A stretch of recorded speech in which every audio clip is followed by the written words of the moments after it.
Praise be to God, there is no other God except God. Guys, can you just confirm that you're seeing the PowerPoint? Oh, okay, so you guys can see the PowerPoint. Okay, so what I want to talk about today is partial immigration in the cause of God.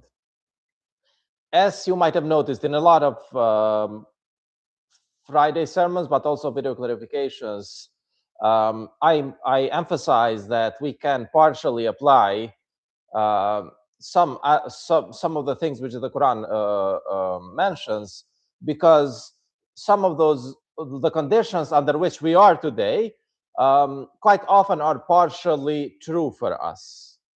Um, so this is one of those examples, and God willing, let's find out like what does it mean, partial immigration in the cause of God. First of all, we all agree that emigration in the cause of God is a good deed. Like this is mentioned many times in the Quran. It mentions how immigrants are a degree higher than non-immigrants, that they will be rewarded by God. If anyone dies while immigrating to God, they'll go to heaven. And there's many verses like that. And um, basically, it's an easy thing to conclude that emigration in the cause of God is a good deed. But what are the reasons for emigration in the cause of God? When should we emigrate, or when do we have enough reasons to emigrate in the cause of God? Let me go over them. One reason is if we are evicted from our homes and deprived of our properties. That's in verse 59. That's in verse 59:8. And that's obvious. Like if you don't have a home and a property, or if you are denied to go in your home, you might be forced to emigrate. Another reason is fear of big injustice and life in danger. Verse 28, Surah 28, verse 21.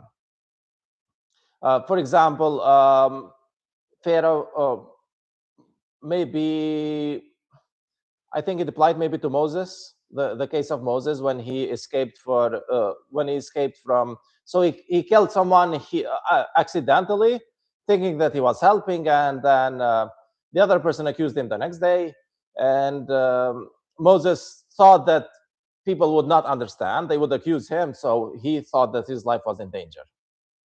People told him that his life was in danger, but unfairly, because someone might commit a sin, that doesn't mean they should emigrate. They should actually get the punishment. But if someone knows that it's unfairly gonna be punished, then it's different. So that's another reason to emigrate in the cause of God. Another reason is, by the way, these first two were, if I can say, involuntary, because you are just forced. There's nothing you can do about it. The other ones are more voluntary, the other ones which I'm going to mention. And the third one is emigrating to the messenger of God. Oh, by the way, these reasons which I'm mentioning of emigration, as in general, there might be rare exceptions, but in general, they just don't apply to us. And that's why I made them, I'm showing them in red colors. In a democracy, what they call a free country, whatever that means, I'm calling it a democracy. In a democratic country like today, which almost all of us are, and in the future it's going to be even more. So in such a country, in our situation, basically, in today's world, in the modern world, these reasons which I showed here for emigration don't really exist. For all practical purposes, they just don't exist. Who has kicked you out of your home? Who has denied us from our properties? Who thinks that life is in danger is in his country, so he has to go to move to another country? I don't see any of us being in that situation. And the third is also the case like that, and let me explain. So emigrating to the messenger of God. Today, this is not a reason for immigration, because I explain in one of the video clarifications, the video clarification titled "The Clarifying Messenger." There, I explain every time where, like, all the different subcategories where I'm not a messenger of God, where Alban is not a messenger of God. And some people think I'm just being funny, or I'm just trying to sound smart or something. I'm actually laying down when I am a messenger of God and when I'm not. For example, there I say, when I sleep, I'm not a messenger of God. When Alban sleeps, he's not a messenger of God. When Alban eats, he's not a messenger of God. When Alban presents a Friday sermon like this, unless it's a video clarification, Alban is not a messenger of God. When Alban is just walking in the park, he's not a messenger of God. Well, when Alban is just staying home, he's not a messenger of God. When Alban is chatting with you in the chat, he is not a messenger of God. The only time that Albani is the messenger of God is when he publishes video clarifications. And I make this clear in the video clarification titled The Clarifying Messenger. There I tell you that I'm not a messenger of God in almost all the cases, except when I'm presenting in English online in a video clarification. And in that case, you always can hear it online. So there's no reason to emigrate to the messenger of God, because the messenger of God really is online. You cannot find the messenger of God offline today. It's all, and some people find it strange that how can it be a messenger of God sometimes and not a messenger of God sometimes. It was true with Muhammad as well. Like until 40, he was not a messenger of God. After 40, he was most of the time when he was reciting the Quran. When he said some stuff which might have been recorded in what they call hadith, he was not a messenger of God. So yeah, this is not a new idea. It looks like a new idea because people have simplified things, but it's really not a new idea. So what this means is that this verse, emigrate into the messenger of God, does not really apply in our situation. So there's no reason for you to use this verse to say, I'm emigrating to the messenger of God. And for example, right now I'm living in Canada. No one should say, oh, I'm going to Canada because that's where the messenger is. Because the messenger is online. If you have access online, you have already fulfilled it. So there's no reason to emigrate for this reason. So this does not apply also in our situation. The fourth reason is if you are wrong. So let's say you are walking down the street one day, and this is I made this, by the way, in sort of orange color, if that's orange, because this might apply to someone in an individual case, but really as a community, it does not apply to us. It does not apply to us at all. But individually, it might apply to someone. So let's say you're walking someday down the street in what they call a bad neighborhood, and someone beats you. So you decide, oh, I'm going to sell my home. I'm going to go in another neighborhood, or I'm going to go to another city, or I don't want to live anymore here because there's too much violence in my neighborhood. Yeah, that can apply. But it doesn't apply to us as a community. Most of us live in safe neighborhoods, I think. So yeah, it might be an incident where it does apply, but it does not to an individual, but it does not apply to us as a community. So basically, all of these, which I presented, in today's society in which we live, are not, even though the Quran mentions them, are not good enough reasons, or they don't happen, basically. They don't happen to us, so we don't have the reasons to emigrate in the cause of God for these reasons. They might apply in the end times, I don't know, during the Mahdi or something, but today, I'm talking about today, with us, they don't really apply. Or they apply, but they don't happen. It just doesn't happen. In practice, it doesn't happen. And the final reason to emigrate in the cause of God is mentioned in Surah 4, verse 97. They have translated it in many different ways. They translated it as oppression, some people as a weakened state. That's actually the literal meaning of that word in Arabic. Basically, when you don't have equal opportunities like other religions. But like a way to sort of summarize all of those meanings is probably to say, if we are denied religious rights.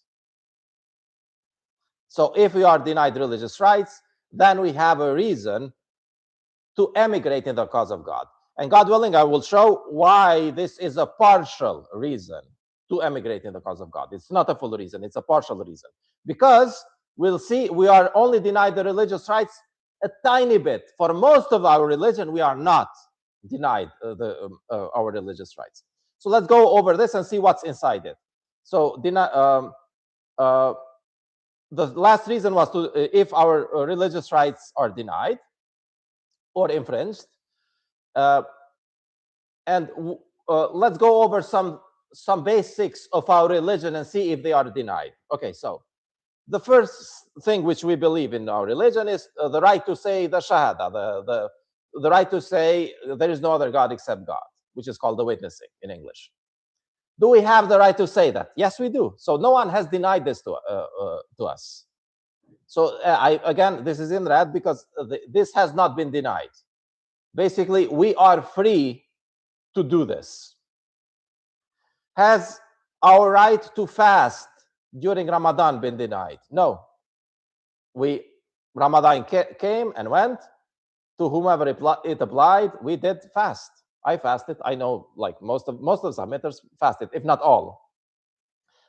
I think all of the submitters to whom it applied, they fasted. Did someone tell you not to fast? Did the police come at your home tell you not to fast? Did they fire you from your job because you fasted? Did they beat you because you fasted? No. So no, this religious right has not been denied. So we are, let's say, free in this aspect as well. Has our right to give zakat been denied? No, because we are doing zakat. And even though it's online, we are doing it. No police here in Canada has ever come in our home and say, oh, you guys are organizing zakat, you will have to report to the police or something. No, it has never happened.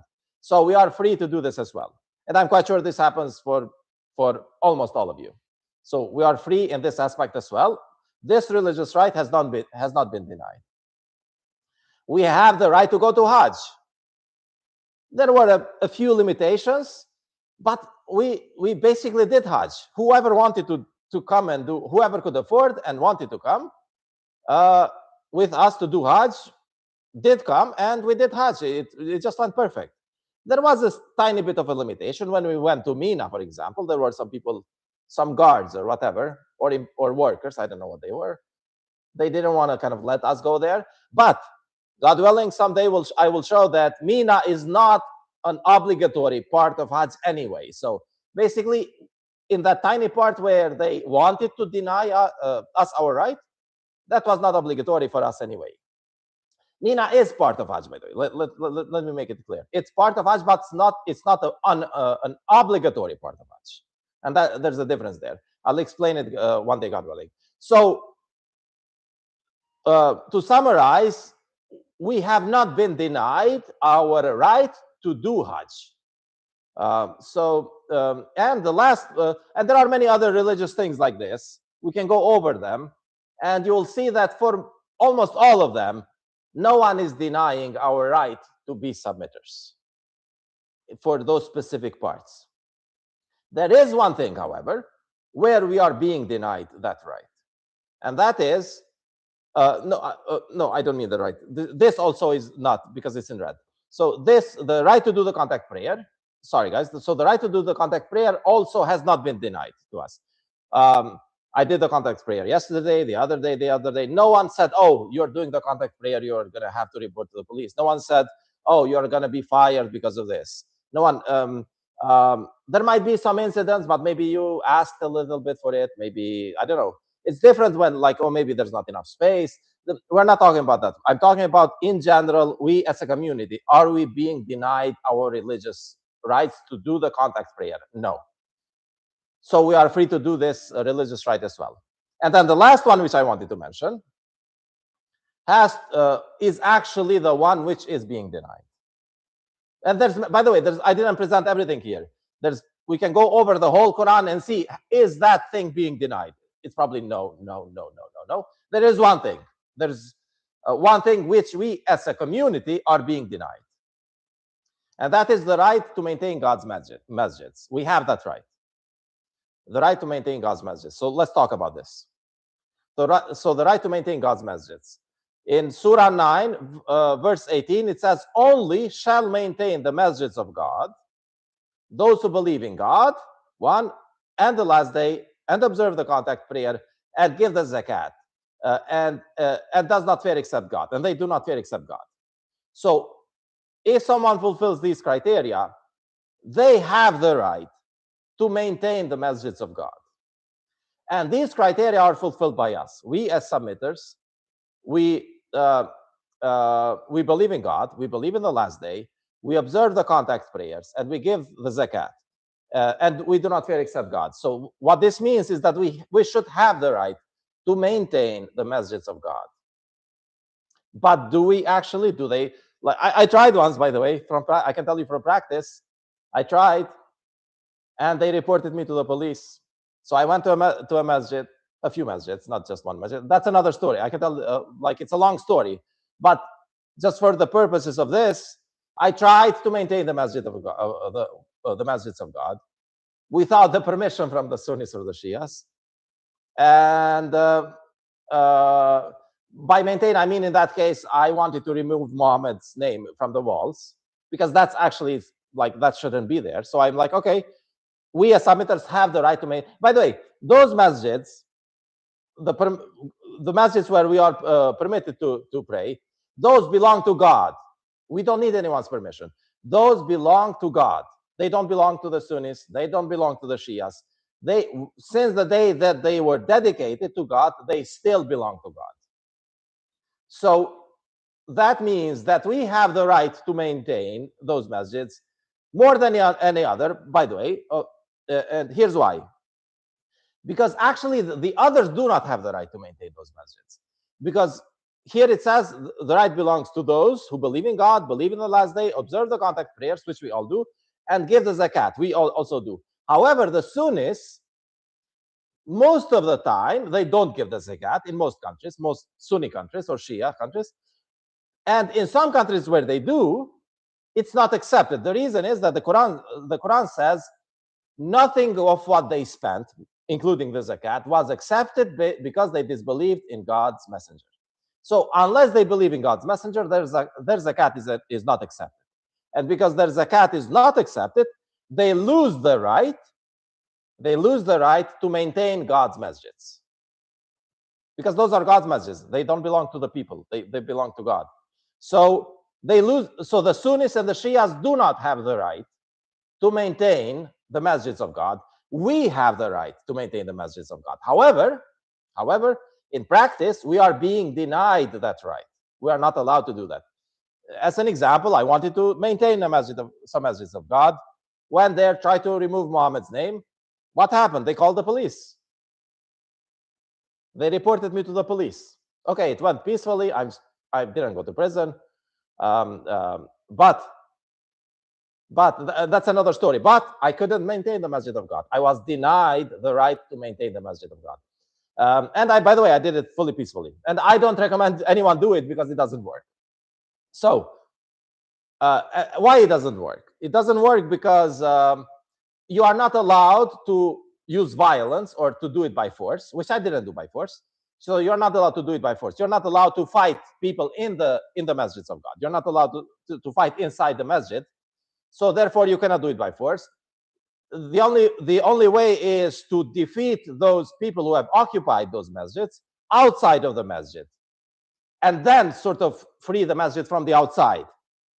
But in that case, you would have to fight the whole state, because all they have to do is call the police. Because the states think, today's democratic states, they think that those masjids belong to the Sunnis or to the Shia. That's what they think. So there's nothing we can do about it.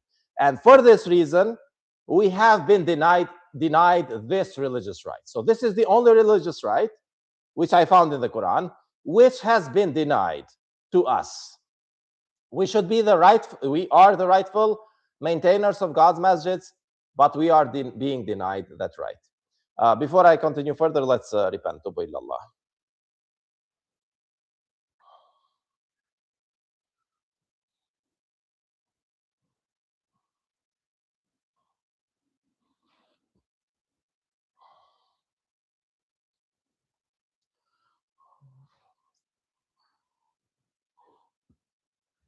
Praise be to God, there is no other God except God.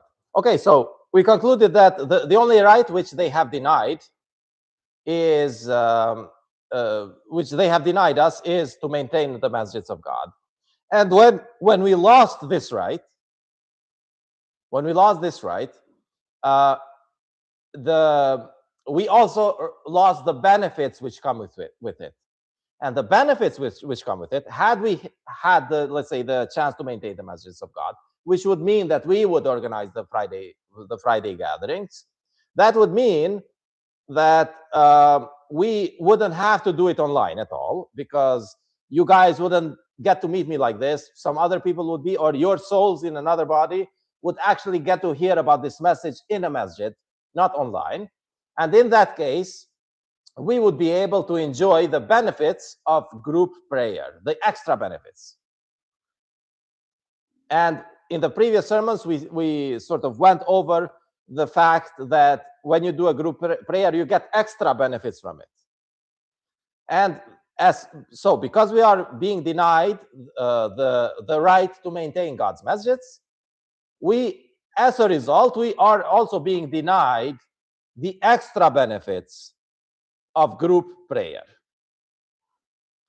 during Friday, because we can go at another time. It's fine. Someone might say, oh, by the way, no, you guys have chosen not to go. They are not stopping you. Well, it's not. Let me give you an example. So let's say a wife or a husband commits adultery, and the other one divorces him or her. Who broke the marriage? It's the one who committed adultery, not the one who decided to divorce them. And it's the same way with Sunnis. Even though we don't go during the Friday prayers to those masjids, it's the Sunnis who committed the religious adultery. It's them who made the mistake, which forces us effectively to separate from them. So effectively, they have denied our right to maintain the masjids of God.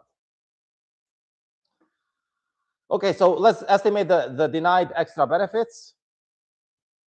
By the way, why are we doing this? Why are we? Let me remind you. Why are we going through this estimation? It's because we want to know how much it is that we have been denied, how much of our religious rights we have been denied, to estimate how much reason do we have to emigrate in the cause of God. Because, as we concluded earlier in this sermon, is that we have reason to emigrate in the cause of God when religious rights are denied.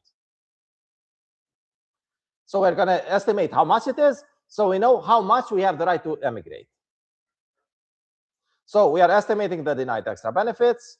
So the total potential benefits of Friday group prayer equals 52 Fridays times 2 rakats times 4.76.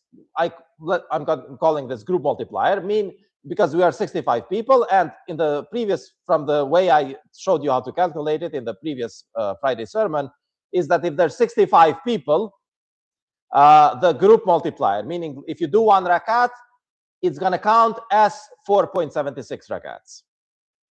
So again, 52 Fridays times 2 rakats times 4.76 group multiplier, that equals 495 rakats. So this is the total we would get if we went to a mosque. But we have denied most of, all of it.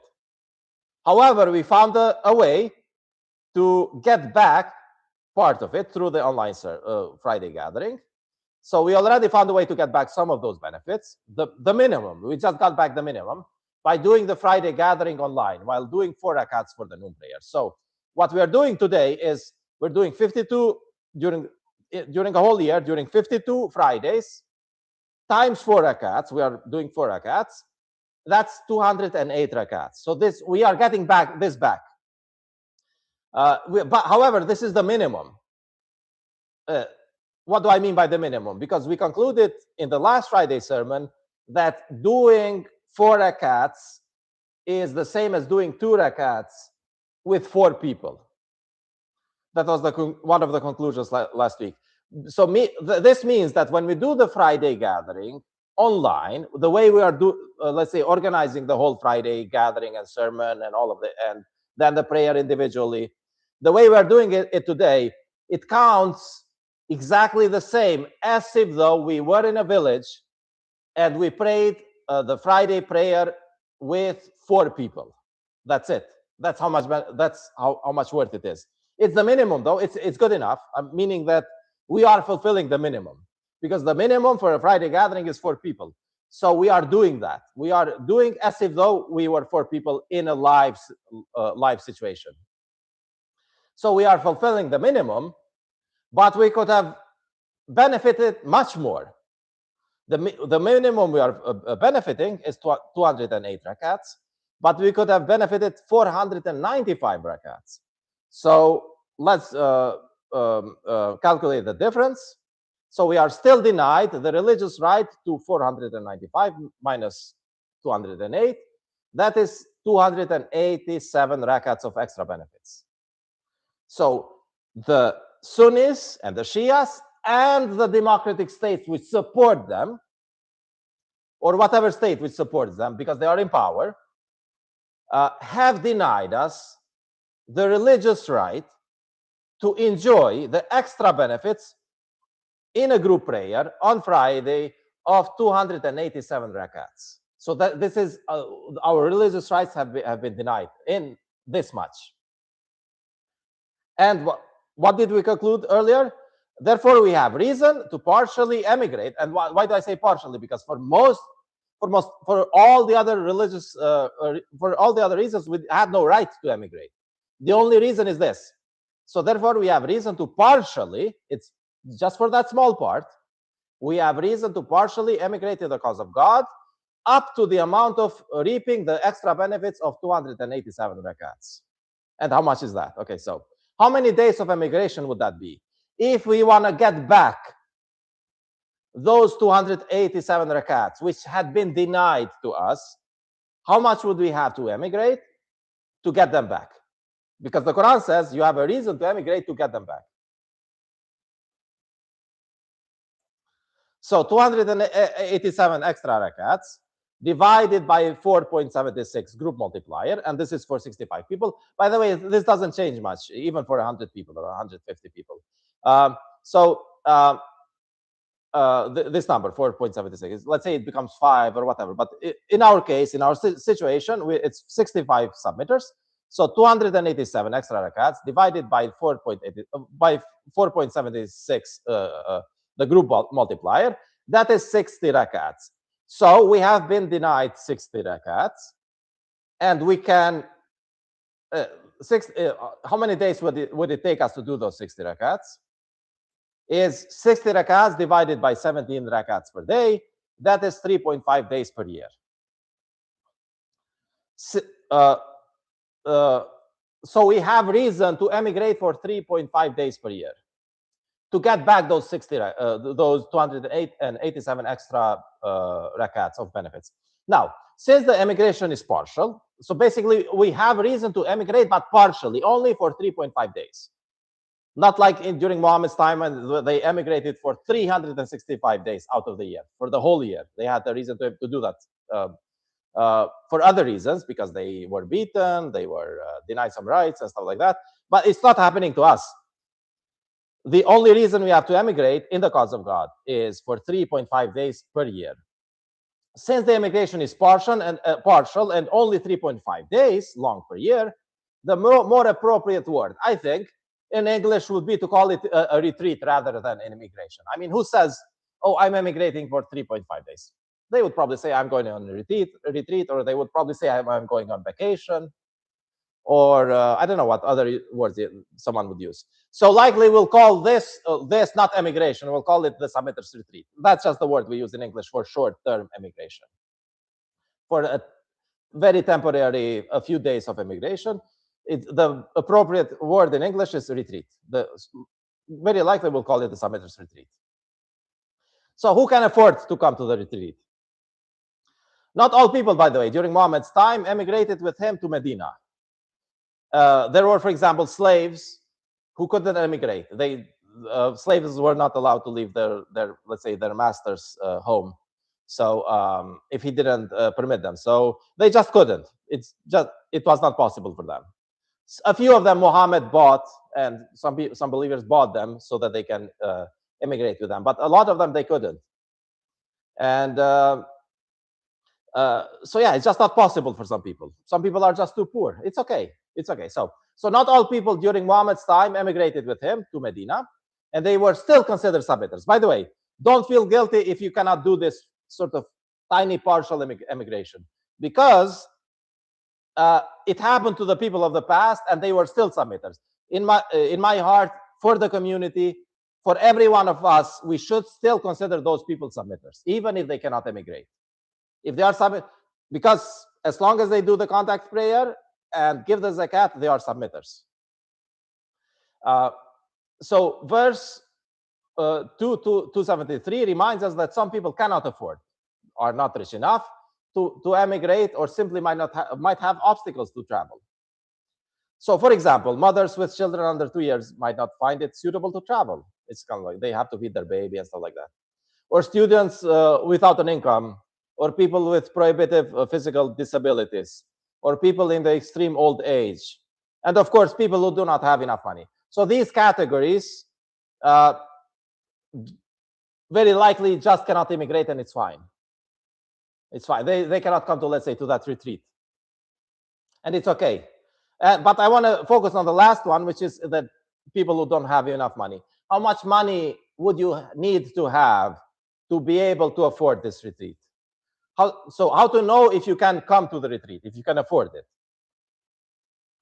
And we can calculate that as well. So because you did not have to travel to the mosque every Friday, and why did you didn't have? Because we made it available for you online. You had about 40 minutes, 0.66 hours extra time each Friday. So when we're doing the Friday, you're getting extra time because you're not doing it, because you're pretty much, me and a group of people made it possible for you to do it online.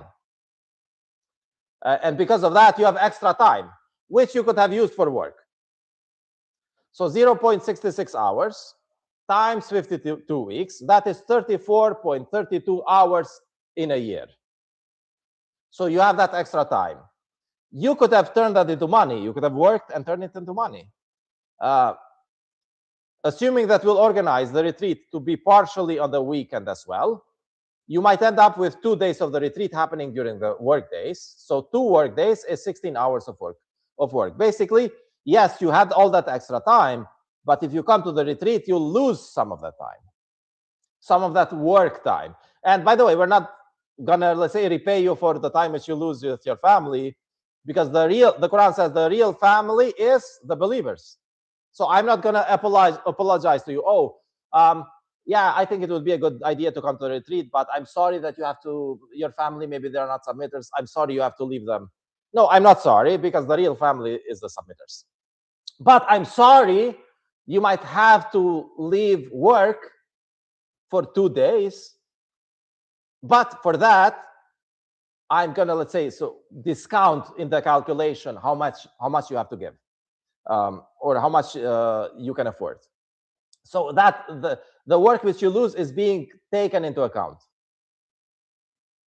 So you're left with 34.32 hours minus 16 hours. That is 18.32 hours of work. Because a year has 1,920 hours of work, 18.32 hours of work would be one out of 104 units, let's call it, of your annual work. So 1/104th of your annual work.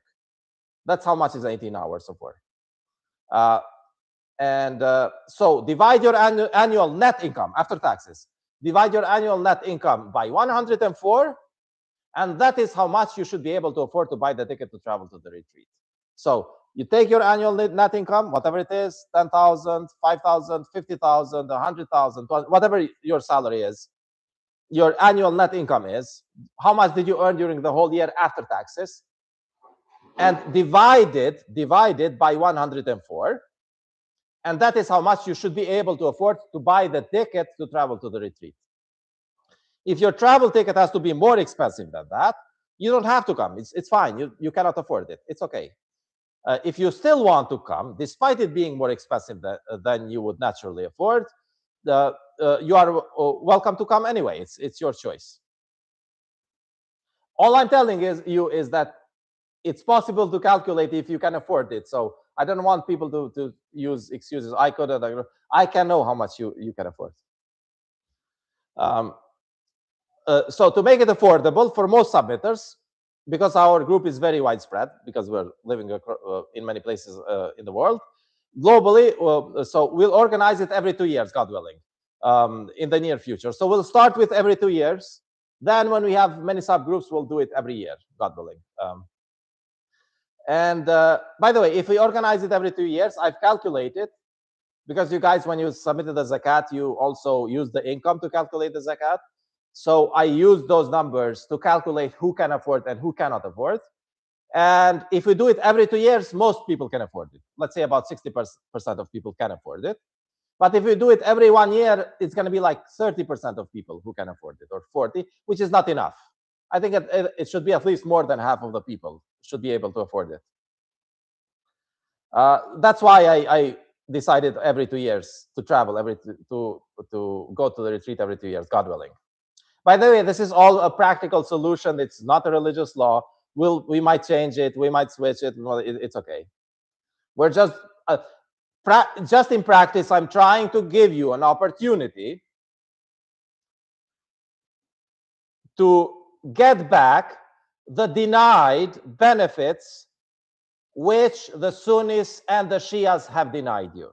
That's all. So it's an opportunity. It's not a religious obligation. It's an opportunity, because sort of out of, I feel sorry that for you and for myself, that the Sunnis, the Shias, and the democratic countries have denied us a religious right, which has resulted in denying us some benefits. And those benefits, I'm giving you an opportunity to get back those benefits by coming to a retreat. And when it is organized every 2 years, just divide. By the way, if it's organized every 2 years, you have to divide your annual net income by 52, because it's you have now, your income is twice as much. So that's how you calculate, because we'll do it every 2 years. Instead of dividing by 104, divide by 52. And that is how much you should be able to afford to buy the ticket to travel to the retreat. So take your annual net income after taxes, divided by 52, and you will know how much money you have to buy a ticket to come to a retreat if we organize it every 2 years instead of every 1 year. And bonus, we'll pay your hotel or accommodation from the collected zakat, God willing. We have already collected some zakat from different, let's say, subgroups of zakat, and a lot of it was intended to promote the message online, to pay ads. We tried to pay Google ads, we tried YouTube ads, we tried, I don't know, some other types of ads, so that people can, that the message of God can reach people. But what happened is, I realized it was not effective. So all I'm going to do is redirect that money, which was not used, a lot of it was not used, redirect it and pay the hotel for people who come to the retreat. Now people have paid that zakat, so they might have a question about it. They'll be like, oh, wait a minute, can you actually do it? Why should I pay the money and someone else comes to the retreat and he gets the benefit, he gets a free hotel? Let's see if that's actually according to the Quran.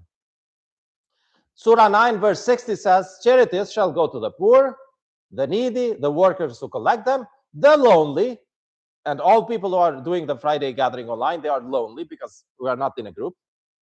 So we have a reason to pay the hotel for them, to free the slaves, to those burdened by sudden expenses, in the cause of God. What are we doing? We're gathering in a retreat to pray, to do the contact prayer, worshiping God. That's in the cause of God. And to the traveling aliens. So they would be people who travel. Such is God's commandment. God is omniscient, most wise. So what we are doing is we're using the zakat to give it to these three categories. People who come to that retreat, they are part of all three of those. So basically, half of the reasons we have to give the zakat to, they fulfill that. And by the way, God willing, I'll talk about that another time. The retreat is just going to be mainly that. We're not going to do some kind of conference where we have to present stuff and things like that. No, it's just going to be, think of it as vacation. So the main thing we are trying to achieve there is doing the contact prayer together for 3.5 days. That's it. Other things are optional. Someone might want to meet someone might want to enjoy views, they can do it separately in groups, it doesn't matter. We might just share time. You can think of it as a vacation. You can think of it as an opportunity to learn. You can think of it as an opportunity to do extra group worship. I mean, worshiping God in a group and stuff like that. That's undecided. That's whatever you want to do. The important part is that we do the contact prayer together.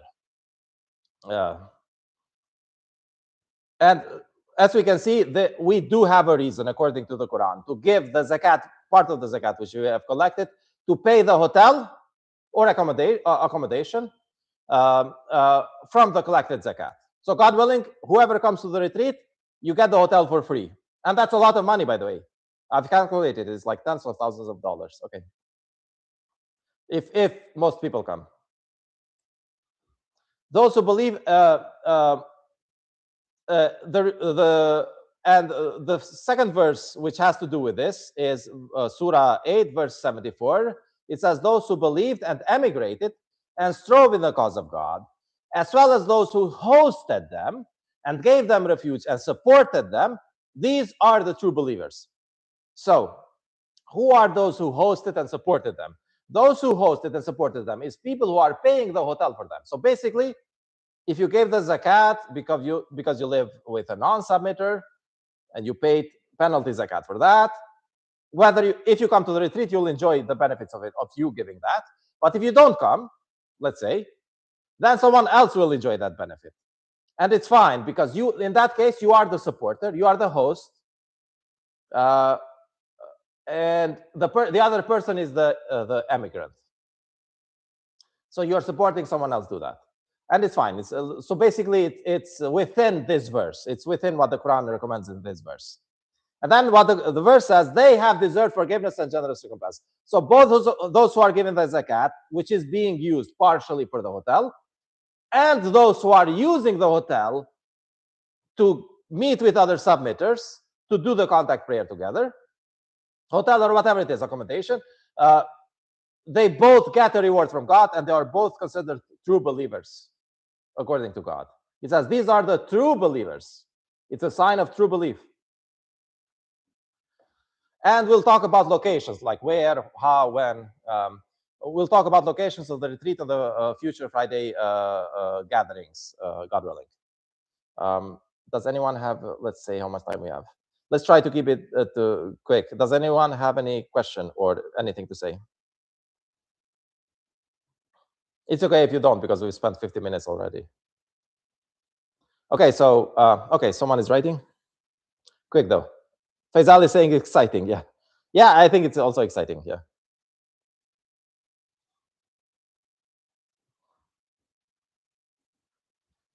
Okay, George Parfin, you're a young submitter. You need to learn.